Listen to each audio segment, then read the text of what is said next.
17 जून 2026 शाम 4:32 पुणे के third wave coffee shop के सीसीटीवी में दिख रहा ये यंग कपल कोई आम डेट पर नहीं था। असल में ये शैतानी जोड़ा यहाँ एक मासूम लड़के की मौत का प्लान बनाने आया था, जिसको मारने में वे लगातार 3 बार नाकाम रहे थे। इसलिए इस बार वे पिछली सभी गलतियों के लिए एक बैकअप प्लान बना चुके थे। उन्होंने इस बार इतना परफेक्ट प्लान बनाया था कि वो कामयाब होने वाले थे, लेकिन इस कामयाबी की कीमत बहुत ज़्यादा थी, क्योंकि तब उन्हें नहीं पता था कि इस मीटिंग के सिर्फ 5 दिन बाद ही उनकी ज़िंदगी पूरी तरह से बदलने वाली थी। ये दोनों सिर्फ पुणे महाराष्ट्र में ही नहीं बल्कि पूरे इंडिया में सबसे ज़्यादा नफरत किए जाने वाले इंसान बनने वाले थे। सोशल मीडिया पर गुस्साए आम लोग सरकार से उन्हें फांसी देने की मांग करने वाले थे। यहाँ तक कि उनके माता पिता भी उन्हें फांसी देने की बात करने वाले थे। तो आप उसे सजा दोगे और जरूर दोगे। अगर वो मेरी बेटी भी अगर दोषी पाई गई तो मैं तो यही कहूँगा उसे भी खत्म कर दिया जाए। अब इससे ज्यादा एक बाप और कुछ नहीं बोल सकता। इस मीटिंग से करीब 4 महीने पहले 19 फरवरी 2026 को पुणे के एक लग्जरी होटल में सक्सेस ग्रुप के डायरेक्टर केतन अग्रवाल की सगाई सिया गोयल से हो रही थी। केतन के पूरा परिवार सिया को खुले दिल से अपनाया था, लेकिन उन्हें इस बात का कोई अंदाजा नहीं था कि उनके साथ कितना बड़ा धोखा हो रहा था, क्योंकि सिया वही लड़की थी जो सिर्फ 4 महीने बाद एक कॉफ़ी शॉप में बैठ के किसी के साथ केतन के मर्डर का प्लान बनाने वाली थी। लेकिन अजीब बात यह थी कि सगाई तक सिया का केतन को मारने का कोई इरादा नहीं था।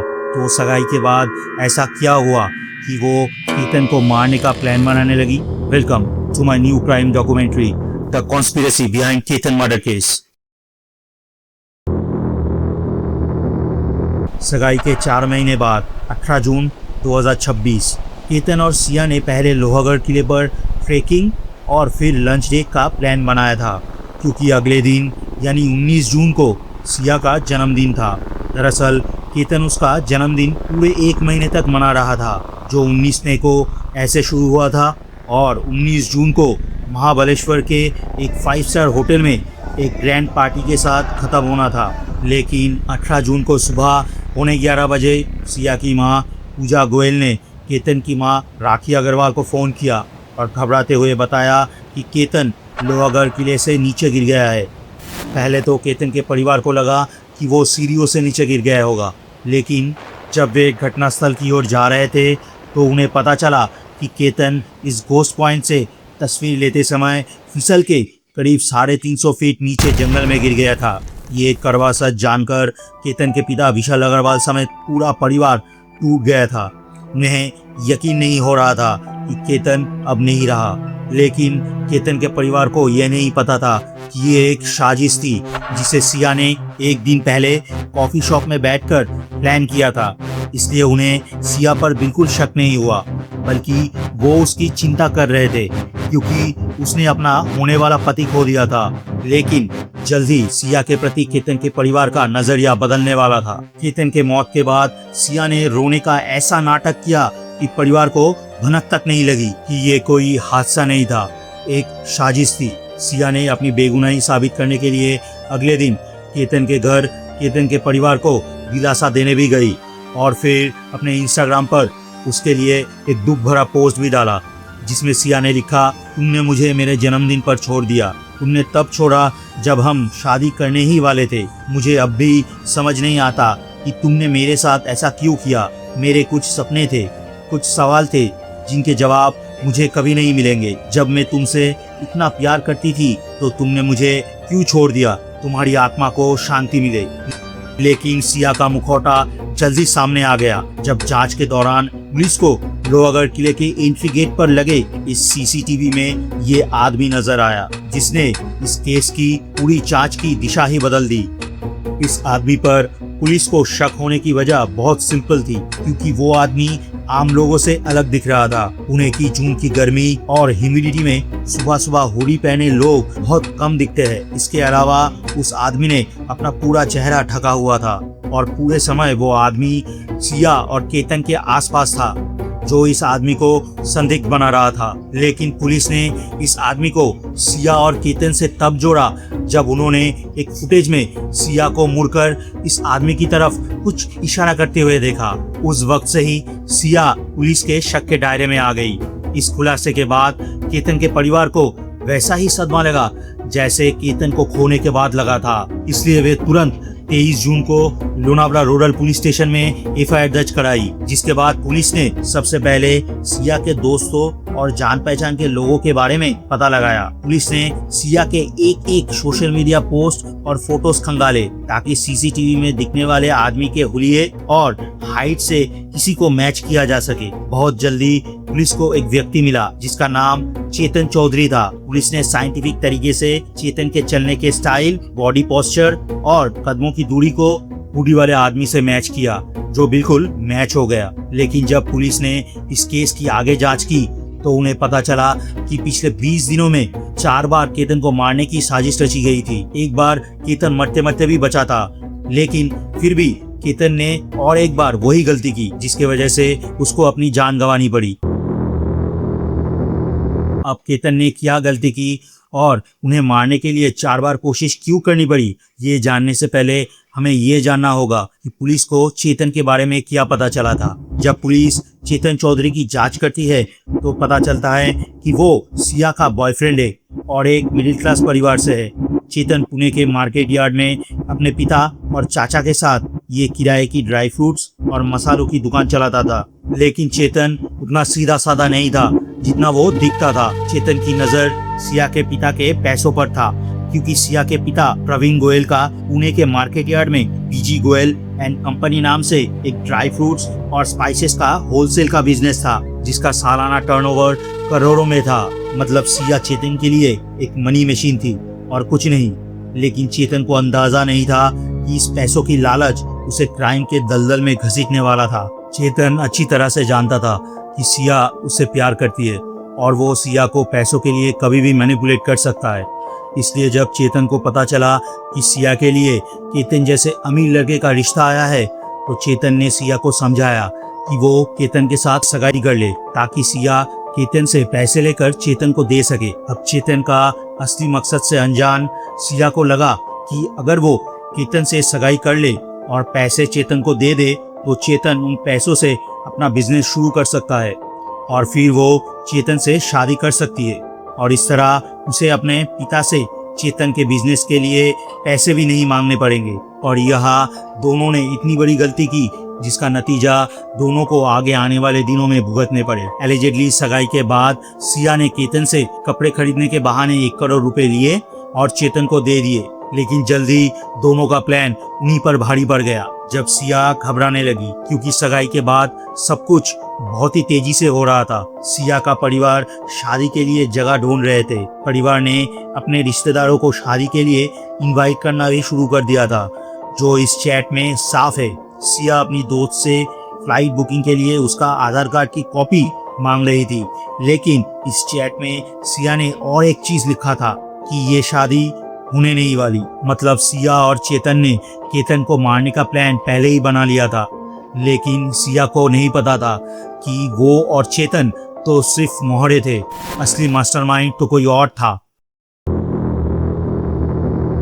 एक बार जब चेतन को पैसे मिल गए तो सिया को केतन अपने और चेतन के बीच का कांटा लगने लगा। लेकिन प्यार में किसी को धोखा देने की प्लानिंग एक परफेक्ट मर्डर की प्लानिंग करने जैसा नहीं था। लेकिन सिया और चेतन के पास इंस्पिरेशन के लिए पहले से एक केस था, the Raja Raghuvanshi murder case. उसमें सोनम नाम की लड़की ने अपने पति को खाई में फेंक कर मार दिया था। सिया और चेतन ने केतन को इसी तरह मारने का प्लान बनाया, इसलिए उन्होंने इस केस को बारीकी से स्टडी किया ताकि वो वही गलतियां ना करे जो सोनम ने की थी और पकड़ी गई थी।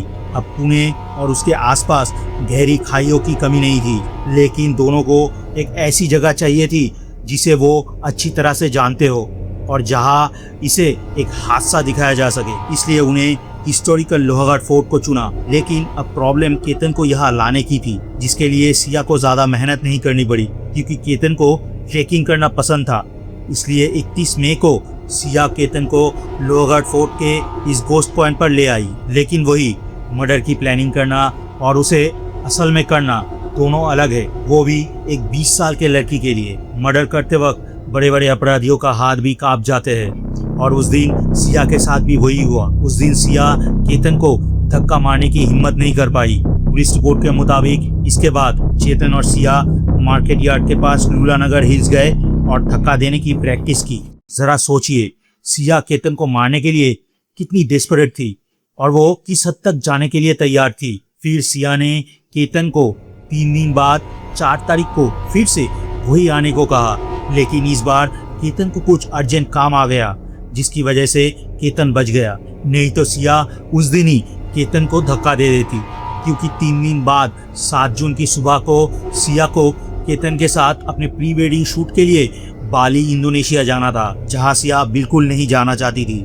क्योंकि जैसे जैसे समय बीत रहा था सिया को लगा कि वो केतन से अपनी शादी नहीं रोक पाएगी, इसलिए उसने 6 तारीख की रात को मुंबई एयरपोर्ट जाते वक्त चुपके से केतन का पासपोर्ट फाड़ दिया, जिसके वजह से उनको मजबूरन अपना इंडोनेशिया का ट्रिप कैंसिल करना पड़ा। इस इंसिडेंट के बाद सिया जानबूझ के थोड़ा समय लेती है ताकि केतन को उस पर कोई शक ना हो। कुछ दिनों के बाद सिया 14 जून को केतन को फिर से लोहागढ़ फोर्ट ले जाती है और इस बार मौका देखते ही वो केतन को धक्का दे देती है। सिया ने वैसे ही जोर से धक्का दिया था जैसे उसने प्रैक्टिस की थी, लेकिन किस्मत से केतन पास की झाड़ी पकड़ लेता है। ये देखकर सिया घबरा के रो देती है और केतन को गले लगा लेती है और बताती है कि सांप आ गया था, इसलिए उसने उसे धक्का दिया। अब केतन सिया के प्यार में इतना अंधा हो चुका था कि उसे सिया पर कोई शक नहीं हुआ, जो दिखाता है कि केतन कितना नादान था। अब आप खुद सोचिए, अगर किसी के होने वाले पति के एक तरफ गहरी खाई हो और दूसरी तरफ सांप, तो वो उसे बचाने के लिए गहरी खाई की तरफ धक्का देगी या अपनी तरफ खींचेगी। केतन को ये सीधी सी बात समझ नहीं आया था, जिस वजह से सिया को केतन को मारने का एक और मौका मिल गया था। लेकिन इस बार सिया का कॉन्फिडेंस थोड़ा कम हो गया था, इसलिए 3 दिन बाद 17 जून को सिया चेतन से कॉफी में मिली और उसे अपने साथ चलने के लिए कहा और स्ट्रेंजली वो मान भी गया। इसका कारण आपको बाद में समझ आएगा। घटना वाले दिन चेतन सुबह 8:30 बजे अपना फोन दुकान पर ही छोड़ देता है और एक कर्मचारी नीरज का फोन लेकर 2 व्हीलर से लोहागढ़ फोर्ट निकलता है। इस वजह से उसका अपना फोन किले के किसी भी सेल टावर के रेंज में नहीं था। साथ ही 2 व्हीलर लेने का मतलब था कि वो एक्सप्रेस वे से नहीं जा रहा था, जिससे टोल नाके की सीसीटीवी से भी वो बच गया था। किले में पहुंचकर चेतन केतन और सिया के साथ साथ चल रहा था, उन पर नजर रखने के लिए। सिया और चेतन ने पहले ही प्लान बना रखा था कि जब सिया अपने जूते के लेसेस बांधने या फिर पानी पीने के लिए नीचे झुकेगी, तब चेतन केतन को पीछे से धक्का दे देगा। ऐसा करने से केतन नीचे गिरते वक्त बचाव में सिया का हाथ या कपड़े पकड़ नहीं पाएगा और कोई कोलैटरल डैमेज भी नहीं होगा। और 18 तारीख को वही हुआ। लेकिन जांच में ये साफ नहीं हुआ है कि केतन को दोनों में से किसने धक्का दिया था। पूछताछ में दोनों ने एक दूसरे पर इल्जाम लगाया है। लेकिन रुकिए, इस केस में एक और अहम किरदार है जिसको सबसे बड़ा मास्टरमाइंड माना जा रहा है, वो है रोहिणी।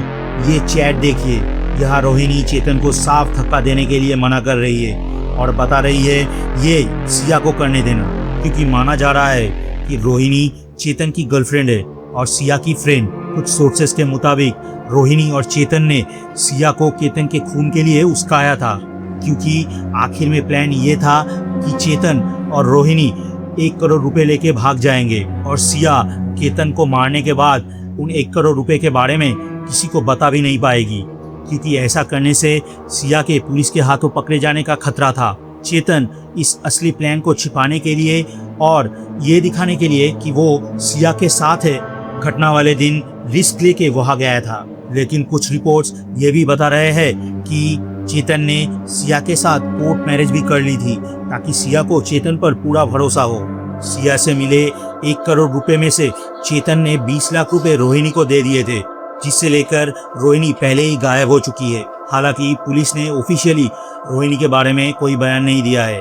अगर ये सच है तो यह सब एक दूसरे को ठग रहे थे, पर इस बीच में एक मासूम लड़का और उसका परिवार पूरी तरह से बर्बाद हो गया। आमतौर पर ऐसे केस कोर्ट में सालों तक चलते हैं, और ये केस भी उसी तरफ बढ़ रहा है, क्योंकि पुलिस के पास सस्पेक्ट्स के खिलाफ अभी कोई डायरेक्ट एविडेंस नहीं है, क्योंकि घटनास्थल पर कोई सीसीटीवी नहीं था और इस घटना का कोई चश्मदीद गवाह भी नहीं है। इसलिए कोर्ट में केतन के मौत के लिए कौन जिम्मेदार है ये साबित करना बहुत मुश्किल है। हालांकि अच्छी खबर यह है कि केतन के पिता विशाल अग्रवाल और महाराष्ट्र के सीएम मिस्टर देवेंद्र फडणवीस के कहने पर सीनियर एडवोकेट और इंडियन स्पेशल प्रोसिक्यूटर उज्जवल निगम ने कोर्ट में सिया गोयल और चेतन चौधरी के खिलाफ केस लड़ने के लिए मान गए हैं। अगर आप भी मेरी तरह और हजारों भारतीयों की तरह ये चाहते हैं कि इस केस में गुनहगारों को जल्द से जल्द सजा मिले, तो इस वीडियो को आप जैसे जागरूक भारतीयों को शेयर करें।